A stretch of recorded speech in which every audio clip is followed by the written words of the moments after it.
Every school leader is trained to monitor two loud, demanding gauges: student enrollment and parent satisfaction. When a parent complains, it hits your inbox within the hour. When enrollment dips, it shows up on a spreadsheet with a red exclamation point. But then May arrives. Out of nowhere, 3 of your best teachers walk in and hand you their resignation letters. As a principal, you are caught off guard. It feels like a mystery. Top talent is leaving, an institution that appears, by every traditional measurement, to be thriving. Relying only on those loud external dashboards creates a blind spot. It masks a quiet internal erosion of trust until it reaches a breaking point.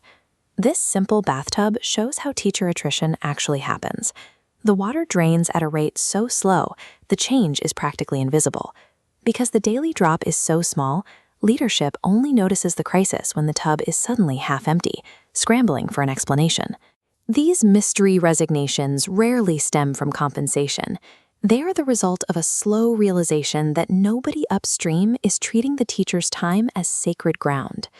The source of the problem is often a series of well-intentioned ideas. Board members, donors, and parents suggest new assemblies or pilot programs that look like great opportunities in isolation. Principals, driven by a desire to serve, say yes to each individual request. They focus on being responsive and humble, missing the accumulating weight of those combined decisions. This animated ledger shows the risk of the good idea. A family can afford almost any single purchase, like a vacation or a new appliance, but when you say yes to everything without totaling the columns, the budget eventually breaks.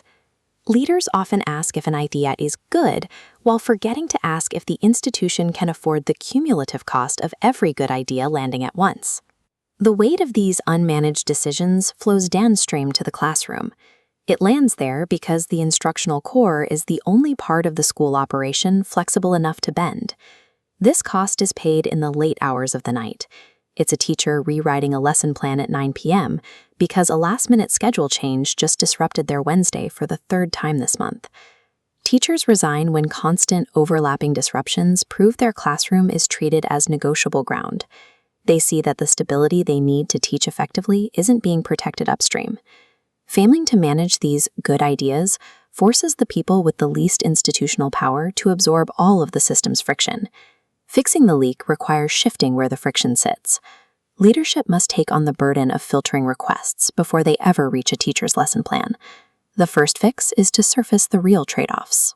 Before approving any initiative, the leadership team must ask, what does this cost the classroom, and who has already given something up this month? The second fix requires visible courage. Leaders must proactively set boundaries and then publicly decline requests from powerful stakeholders in front of their staff.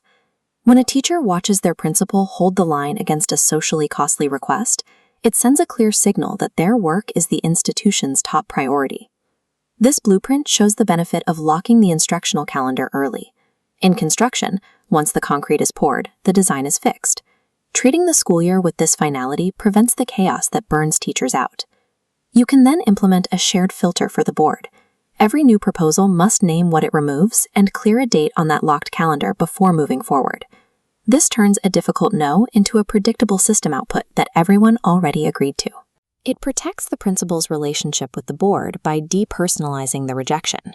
While declining an idea can feel like a failure of hospitality, the actual harm comes from an unchecked accumulation of yeses that land on a teacher all at once. Protecting the classroom is the leadership discipline that keeps the best people in the building long-term. It ensures they have the space to do the one thing they came to do: teach.